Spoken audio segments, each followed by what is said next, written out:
House going guys, आप सब कैसे हैं? मैं जानता हूँ और समझता हूँ कि सबकी एक क्यूरियोसिटी होती है कि हम में से ये बंदा उठकर आया है, तो इसकी क्या क्वालिफ़िकेशन है? ऐसा क्या है कि ये यहाँ पर आ गया, हम नहीं आए? तो देखिए, ये सारा का सारा लक का गेम है और एफ़र्ट्स का गेम है।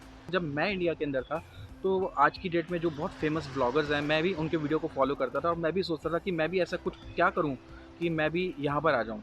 तो ये कोई बहुत अजीब सी बात नहीं है, ये बड़ी कॉमन सी बात है। हर आदमी चाहता है कि उसको सक्सेस मिले। तो इसी से रिलेटेड मैं ये वाला वीडियो बना रहा हूँ जिसमें मैं सब लोगों के क्वेश्चंस मेरे वीडियो के कमेंट्स में डालते हैं, मैं उन सब का आंसर दूँगा। तो इस वीडियो को आप एंड तक देखिएगा। आप मेरे साथ बने रहिए और बस मिलते हैं फटाफट।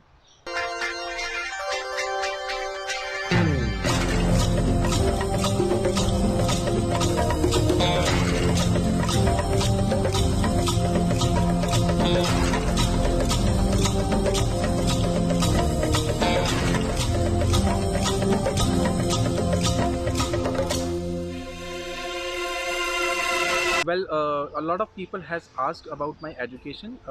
मैंने शहीद भगत सिंह कॉलेज से ग्रेजुएशन करी थी और मैंने एमबीए करी थी सिक्किम यूनिवर्सिटी से। वो एक कॉरेस्पॉन्डेंस कोर्स था। क्योंकि मेरी एज ज़्यादा थी और मेरी वाइफ़ की कॉम्पिटिटिव एज थी, तो मेरी वाइफ़ प्राइम एप्लीकेंट बनी मेरे केस के अंदर। तो मैं गारमेंट ट्रेड को बिलोंग करता था और मैं वहाँ पर एज अ मैनेजर काम करता था और मेरा प्रोफाइल के अंदर आता था प्रोडक्शन, एग्जीक्यूशन और मार्केटिंग।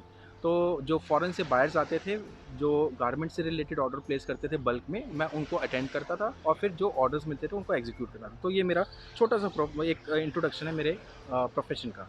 लोगों ने ये भी पूछा कि मेरा एनओसी क्या था? जी, मेरा जहाँ तक मेरे को याद आता है, मेरा एनओसी था 6222, जो कि रिटेल होलसेल बायर्स की कैटेगरी में आता है। और एसआईएनपी में जब मैंने अप्लाई किया था, तो मैंने इसके अंडर अप्लाई किया था। लोग मेरे आइल्स के नंबर्स के बारे में भी बात करते हैं, तो मेरा बहुत ज़्यादा नंबर आया नहीं था। मेरे 6.5 बैंड था। लोग मेरे से टिप्स पूछते हैं, अरे तो मैं तो कुछ ही अच्छा नहीं कर पाया यार, मैं आपको क्या टिप दूँगा? हाँ, लेकिन मैं ये ज़रूर कहूँगा कि जितना ज़्यादा आप प्रैक्टिस करेंगे, जितने ज़्यादा आप क्वेश्चंस को सॉल्व करेंगे, जितना टाइम इस आइल्स के एग्ज़ाम को आप देंगे, उतना ही बेटर रहेगा। लेकिन मेरे लिए लिसनिंग बहुत ज़्यादा टफ था।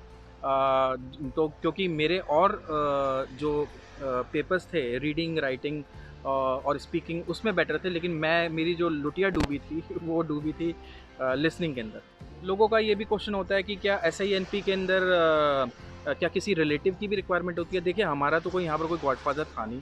जो भी आए वो हम सब अपने दम पर आए, सारी मेहनत खुद ही करी है। तो मेरा कोई यहाँ पर रिलेटिव नहीं था, ना ही कोई ऐसी रिक्वायरमेंट होती है रिलेटिव की, जी आपका रिलेटिव होगा तभी आप अप्लाई कर पाएँगे, ऐसा कुछ नहीं है यहाँ पर। तो मेरा तो जी कोई रिलेशन में था नहीं। लोग पूछते हैं आज की डेट में आप क्या जॉब करते हैं? देखिए, मैं एक कंपनी के अंदर एज़ अ सेल्स स्पेशलिस्ट काम करता हूँ। तो वहाँ यहाँ मेरे पास बहुत सारे बायर्स आते हैं जिनके साथ मैं डील करता हूँ, जिनको मैं अच्छे-अच्छे ऑफ़र्स बताता हूँ और मेरा यही मीनवाइल यही काम है, जो कि एक्चुअली मेरे प्रोफ़ेशन से बहुत ज़्यादा अलग है। मैं ये नहीं कहूँगा कि यार मैं अपने प्रोफ़ेशन में मैंने जाने की कोशिश नहीं करी, लेकिन एक्चुअली मैं जब ओंटारियो आया, तो सिनेरियो ही बहुत ज़्यादा अलग था। आपको पता है, पैंडेमिक शुरू हो चुका था। तो इस पैंडेमिक के अंदर मैंने तो अपनी पूरी कोशिश करी कि मैं अपने प्रोफ़ेशन में वापस जाऊँ, लेकिन मैं नहीं जा पाया अपने प्रोफ़ेशन में। लेकिन ठीक है यार, मैं इस प्रोफ़ेशन की वजह से अगर मेरे को मेरी कम्युनिकेशन में अगर एनहांसमेंट होती है, क्योंकि आप देखिए, हम जब इंडिया से आते हैं तो हमारी जो इंग्लिश है वो बेसिकली ना, आप देखेंगे कि थोड़ा-सा यूके साइड की इंग्लिश है और ये है अमेरिकन। तो बहुत सारे वर्ड्स हैं जो बहुत डिफरेंट लगते हैं, फर्स्ट टाइम सुने होते हैं। हम इंडिया में कहते हैं गैरेज और यहाँ पर कहते हैं गराज।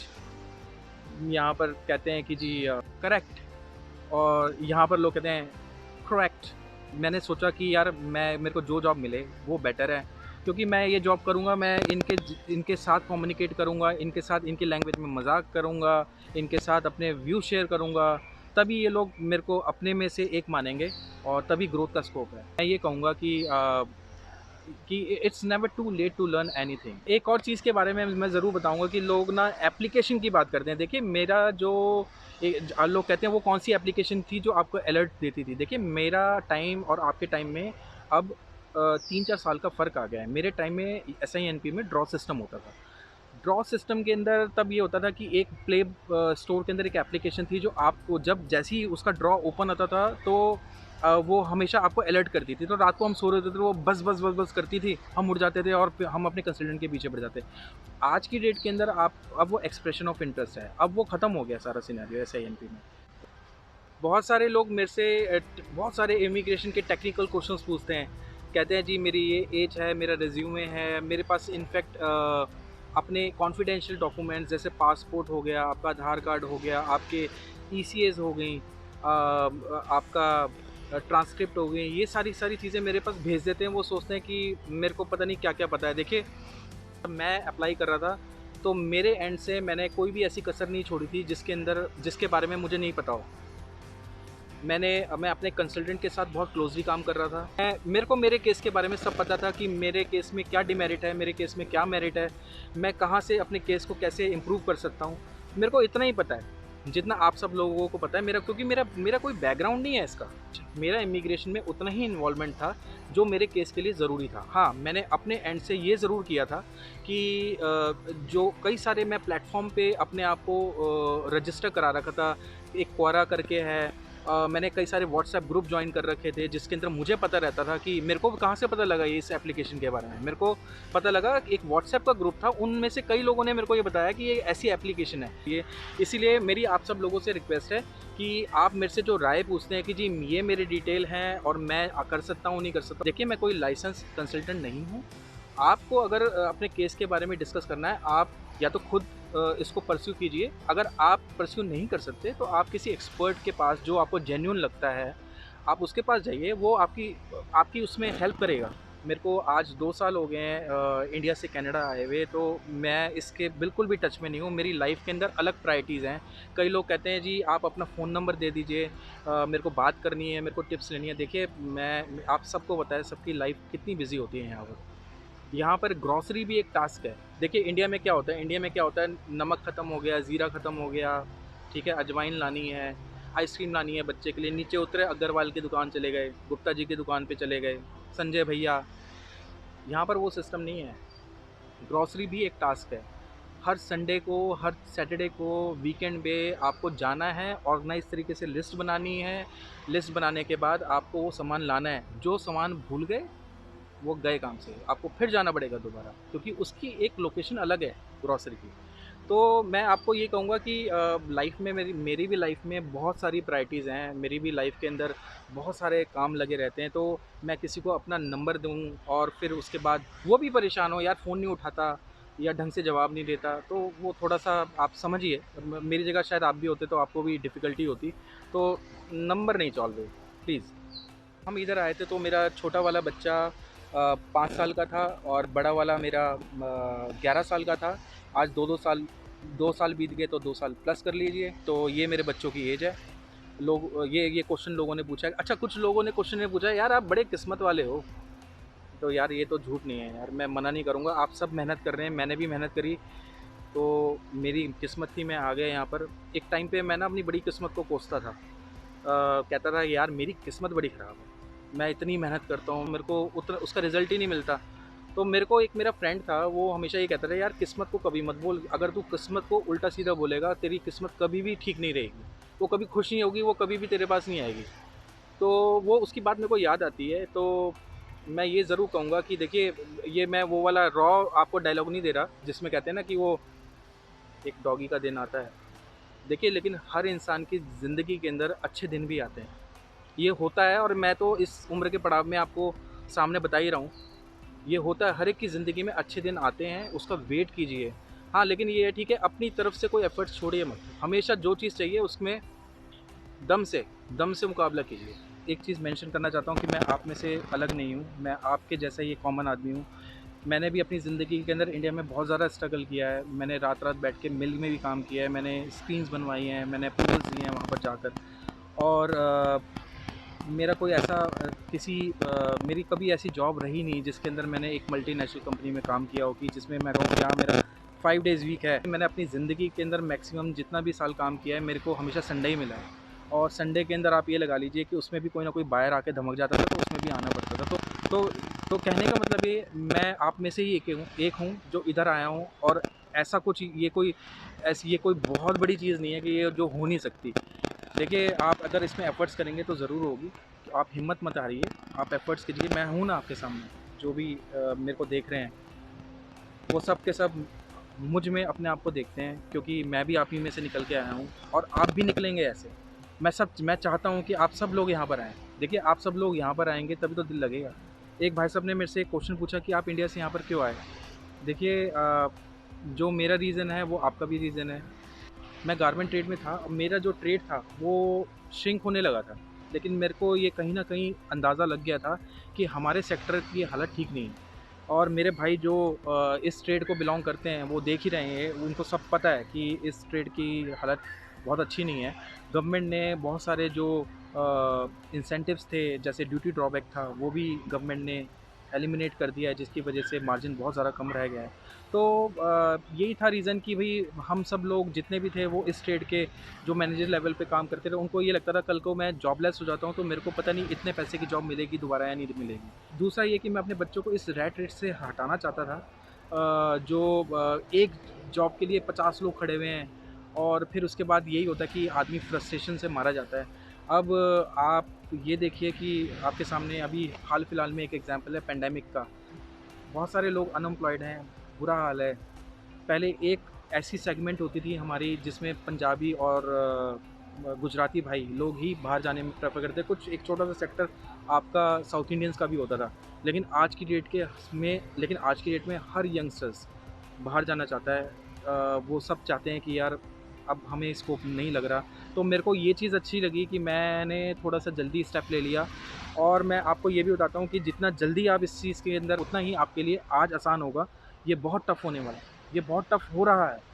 आपको इसमें जो भी एक्शन लेना है वो फटाफट लीजिए। चीज़ को और मैं यहाँ पर मेंशन करना चाहता हूँ कि यहाँ की जो गवर्नमेंट है वो आपके रेनी डेज़ में आपका साथ नहीं छोड़ती है। आपकी कल को जॉब चली जाती है तो आपको एम्प्लॉयमेंट इंश्योरेंस मिलता है। उसके बाद आपको पेंडेमिक में आपने सुना होगा कि यहाँ पर लोगों को 2-2 हज़ार डॉलर मिलेंगे। तो आप यहाँ पर भूखों नहीं मर सकते। और एक ना हमारे यहाँ का एक कल्चर है में, अगर आपके पास जॉब नहीं है तो आप कोई दूसरी जॉब करते हुए हिचकिचाते हैं, क्योंकि हमारी ना जो सोसाइटी है वो बहुत नैरो माइंडेड है। कल को आपके पास जॉब नहीं है, अब आपके पास जॉब नहीं है, आपको बच्चों की फ़ीस देनी है, आपकी फैमिली चलानी है, या आप प्रमोट नहीं हो पा रहे, आपको लग रहा है कि यार बहुत अच्छा कर नहीं पा रहा, और आजकल खर्चे ज़्यादा बढ़ गए हैं। आप कहें कि यार मैं कुछ छोटा-मोटा काम कर लूँ, लेकिन वो जो पास के अंदर हमारे शर्मा जी हैं वो अरे देखो भाई साहब, आज की डेट के अंदर तो केटरिंग का काम कर रहे हैं, लगता है काम ठीक-ठीक नहीं चल रहा है इनका। तो हमारे यहाँ पर ना कि लोग दूसरे के मामले में टाँग भी अड़ाते हैं। यहाँ पर बराबर वाले पड़ोसी को दूसरे से मतलब ही नहीं है। वो आदमी क्या कर रहा है, क्या नहीं कर रहा, उसको किसी से कोई मतलब नहीं है। वो आप अपना काम करो, आप अपना खा रहे हो, आपको अपने से मतलब है।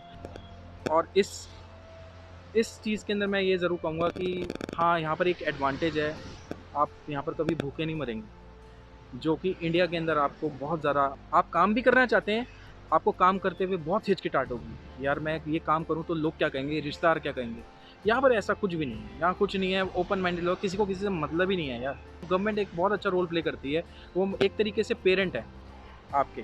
तो वो आपको आपको इंश्योर करती है कि जी हाँ, आपके पास काम है, आप बिलो पॉवर्टी लाइन भी हैं, अगर आपकी इनकम अच्छी नहीं है तो वो आपके अकाउंट में पैसे डालेगी गवर्नमेंट। वो कहेगी कि यार आप अच्छा नहीं कर रहे, कोई बात नहीं, हमारी तरफ से आपको ये कंट्रीब्यूशन, जब तक आप और आपके फैमिली मेंबर्स हैं, उसके हिसाब से आपकी इनकम कम है तो हम आपको सपोर्ट करेंगे फाइनेंशियली।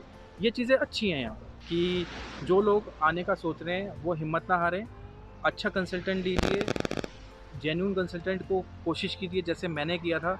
मेरा कंसल्टेंट बहुत अच्छा था, मैं उसको अभी भी बहुत, I really thanks to him कि उसने मेरे को हर हर स्टेप पे, मेरी हर जर्नी पे, मेरे को हर स्टेप पे उसने मेरा साथ दिया।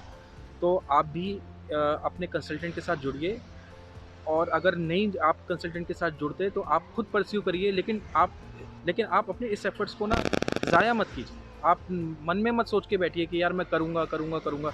कर दीजिए यार, सोचिए मत, करिए उसको। ठीक है, गाना गा देता हूँ। मैंने आपको बहुत दिनों से बोर नहीं किया ना, अब गाना नहीं सुनाया, तो यार मैं आपको बोर कर देता हूँ, यहाँ वैसे भी जंगल है, कौन सुनता है? अच्छा, तो मैं आपको एक गाना सुनाता हूँ। एक बहुत अच्छा गाना मेरे को मोहम्मद रफ़ी का, मैं मोहम्मद रफ़ी का बहुत बड़ा फ़ैन रहा हूँ। तो मोहम्मद रफ़ी का एक गाना है, गाता हूँ। हम बेखुदी में तुम को पुकारे, चले गए सागर में जिंदगी को तारे, चले गए हम बेखुदी में तुमको, हम बेखुदी में तुमको पुकारे, चले गए सागर में जिंदगी को उतारे, चले गए हम बेखुदी में तुमको। बोलोगे? अच्छा चलिए, मैं अब अपने वीडियो को ख़त्म करता हूँ। मेरे ज़्यादातर वीडियो बहुत ज़्यादा स्ट्रेच हो जाते हैं, आप सब लोग पक जाते होंगे। और अगर आपको मेरा वीडियो पसंद आए तो प्लीज़ मेरे वीडियो को लाइक करना नहीं भूलिएगा। चल वरना मैं आपसे फिर नाराज़ हो जाऊँगा।